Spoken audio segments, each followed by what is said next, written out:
السلام عليكم يا حبايبنا محب السكس فوتبول والاجلي فوتبول. ديربي ايطاليا يعود اليكم من جديد. ايوه بقى يا جدعان، وحشنا بجد الشوط اللي من بعيد ده.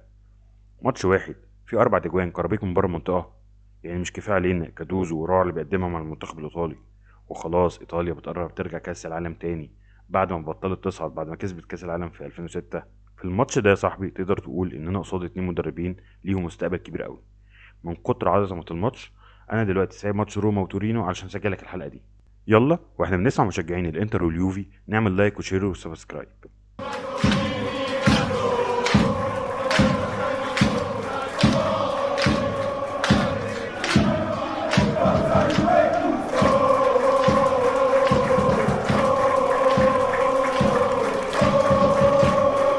زي ما انت شايف تشكيل الفرقتين الاتنين بيلعبوا بخطة 3-5-2، وزي ما قلت لك في حلقة سكواد وتكتيكات اليوفنتوس اللي ممكن ترجع لها لتفاصيل اكتر عن فرقة اليوفي، ان تدور الموسم ده بيخطط يلعب بالتكتيك ده.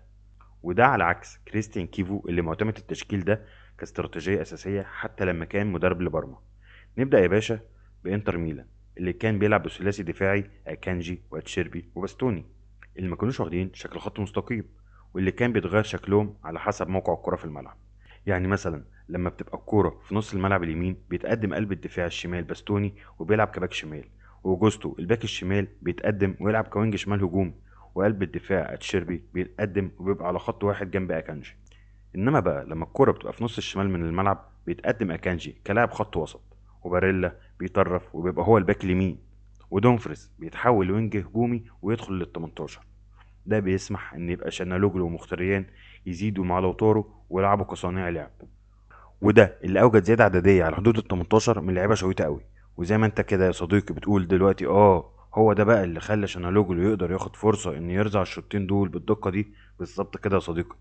كريستيان كيفو لما لقى ان رؤوس الحربة بتوعه مش لاقيين فرصة يتنفسوا استغل نقطة ان عنده لعيبة خط وسط شويتة قوي. وعلشان كده بقول لك اننا قصاد 2 مدربين هنسمع عنهم كتير قوي الفترة اللي جاية. رغم الجمود الاستراتيجي لكريستيان كيفو الا انه عنده افكار وحلول، والاجوان اللي جايه من بعيد رغم التوفيق وكواليتي عاليه من شانالوجلو الا انها مش صدفه اطلاقا. سامع كنت بتقول لي هي دي بقى نفس الطريقه اللي استخدمها ايجور تودور علشان يضرب كريستيان كيفو بنفس طريقته. عجبتني حماستك يا صديقي، بس للاسف لا.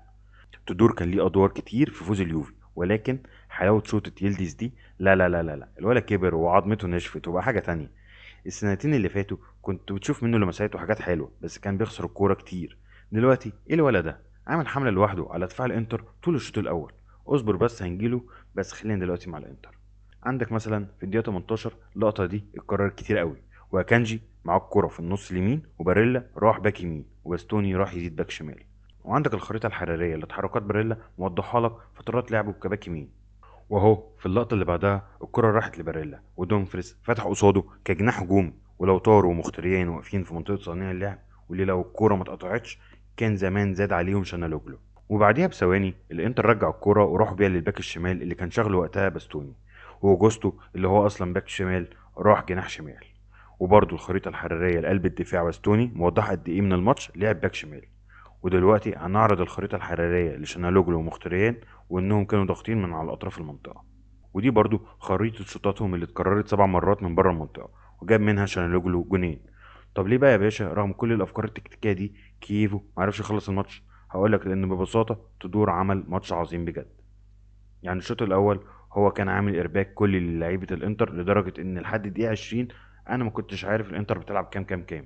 اكيد 3-5-2 عشان ده اللي متعودين عليه من الانتر ايام انزاجي وبرده كريستيان كيفو مع بارما.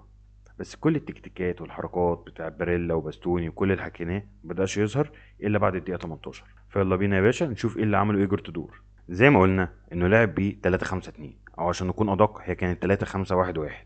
في قلب الدفاع بريمر في نص الملعب، ويمينه جاتي وشماله لويت كيلي، وعلى الباك الشمال ويستن ماكيني، واليمين بيير كالولو، اللي كانوا طايرين وقت الهجوم قدام ووقت الدفاع كانوا بيعملوا كومبات وينكمشوا مع قلوب الدفاع في المنطقه. وده اللي كان بيخلي واحد من كيلي او جاتي يطلع من المنطقه وبروح كده بتفكرنا بتدور نفسه كلاعب وهو راح ينقض على اللاعب اللي معاه الكوره وياخدها منه. وده اللي خلى لعيبه الانتر طول الشوط الاول بتخسر الكوره كتير، وعملت تفوق نسبي في الاستحواذ لليوفي على الكوره. طب هتسالني يا صديقي كان بيعمل ايه بعد اما ياخد الكوره؟ في سيناريوهين. الاول لو الانتر عمل الضغط عالي كان بيلعب بيلد اب كلاسيكي بان الكوره بتبقى مع دي جريجوريو حارس المرمى وبيبقى على يمينه بريمر وشماله كيلي وبيسقط لوكاتيلي يستلم ويوزع الكوره، واللي كان عامله افشخ من الفشاخه الماتش ده، واللي لاحظت انه اتطور كتير قوي في الباصات وتوزيع اللعب عكس ما كان بيعمل في فتره موتا واليجري. طيب لما كان الانتر بيتقابل من عند خط النص كان بيعمل ايه؟ هنا بدأ يظهر كواليتي لعيب زي يلدز اللي كان بينزل من خطوط الهجوم وبيبني اللعب من تحت عن طريق اختراقاته الفرديه، او لما بتلعب له الكره الطويله كان بينزل في المساحه الفاضيه ياخدها، وكان حرفيا عامل حمله على دفاع الانتر لوحده، اللي عن طريق استلامه بس في المنطقه دي كان كفيل انه يشوطها ويجيبها جول. طب ما دام هي حلول فرديه، فين بقى دور تدور؟ هقول لك يا باشا، دور تدور ان عرف يوجد المساحات دي ليلدز عشان يتالق فيها. يعني مثلا طير الباكين على عكس لعبه طول الموسم او حتى اخر السيزون اللي فات، واللي عمل اشغال لطرفين الملعب ان هم ما يضغطوش عليه، وانه اصلا بدا اساس الماتش ده بفلافيتش مش جونسون ديفيد زي كل ماتش. فلافيتش حرفيا تحركاته كانت بتشد قلوب الدفاع لجوه المنطقه وفضت مساحات على اطراف ال 18. طب هل يا صديقي هو ده كل اللي عمله ايجور تدور؟ هقول لك اطلاقا. اللي عمل الشوط الثاني هو ده اللي جاب الماتش لليوفي بعد ما اتاخر في النتيجه وبقت 3-2 للانتر، والسر ورا ده هو المرونه في الاستراتيجيه بتاعته، وانه غير التشكيل تماما من 3-5-2 لانه لعب 4-4-2 كلاسيكي، وده اللي خلاه يستغل نقطه قوه يلدز الماتش ده، وهو انه خلاه يحرك اللعب من بره منطقه ال 18 ومش هو اللي يعمل الخطوره جوه منطقه ال 18، مع وجود اتنين روس حربة سفاحين على نص فرصه وسرعتهم في الباص. وده اللي خلى من كام باص سريعه اشترك فيها الاتنين روس حربة دول ادى مساحه للاعب الجديد اللي احنا لسه مش عارفين نقول اسمه اصلا ان يوجه شوط ويرزعها ويجيب الجون الرابع لليوفي في الوقت بدل الضايع. ودي حاجه تخلي كل جماهير السيده على العجوز تدخل الشامبيونز ليج وهي مطمنه ان عندها مدرب واقف على الخط قاري اللعب ومجهز اكتر من اسلوب لعب واحد يقدر يخطف بيهم اجوان، ودفاعات الخصم لسه مش مدركه ايه التغيير اللي حصل على ارض الملعب. وده اللي هنشوفه انا وانت في ماتش دورتموند يوم الثلاث الجاي ان شاء الله في الاليانز ارينا. ويا ترى بقى هل تدور هيعرف يكسبهم بسهوله زي البري سيزون ولا وقت الجد بيبقى حاجه تانية؟ وبرضه يا صديقي الانتر هيلعب مع اياكس في هولندا يوم الاربعاء، ونشوف كريستيان كيفو هل هيقدر يحول كل افكاره لنتائج ولا هيفضل التخبط ده رغم الافكار الكويسه منه. بس ستيل هو محتاج يحفز لعيبته علشان تقدر توصل لكل امكانياتها. واخيرا اللقطه الجميله لطفلي الاسطوره ليليان ترام وهما بيتخانقوا في منطقه الجزاء في الضربه الركنيه، واللي صورتهم كاميرا الحكم وهم واقفين جنب بعض واكن ابوهم بيوبخهم، ولكن في الحقيقه ابوهم كان واقف بيتفرج عليهم من المدرجات وهو فخور قوي بيهم، وكل واحد حط بصمته برأسية في شباك الخصم وبيحتفلوا بنفس الطريقة اللي أكيد كانوا بيحتفلوا بيها لما كان أبوهم بيتفرج عليهم في التمرين لما كانوا لسه أطفال. بس يا صديقي على ما خلصت تسجيل الحلقة كان ماتش روما وتورينو خلص بمفاجأة إن تورينو خد 3 نقط غاليين قوي من بيت الذئاب في روما.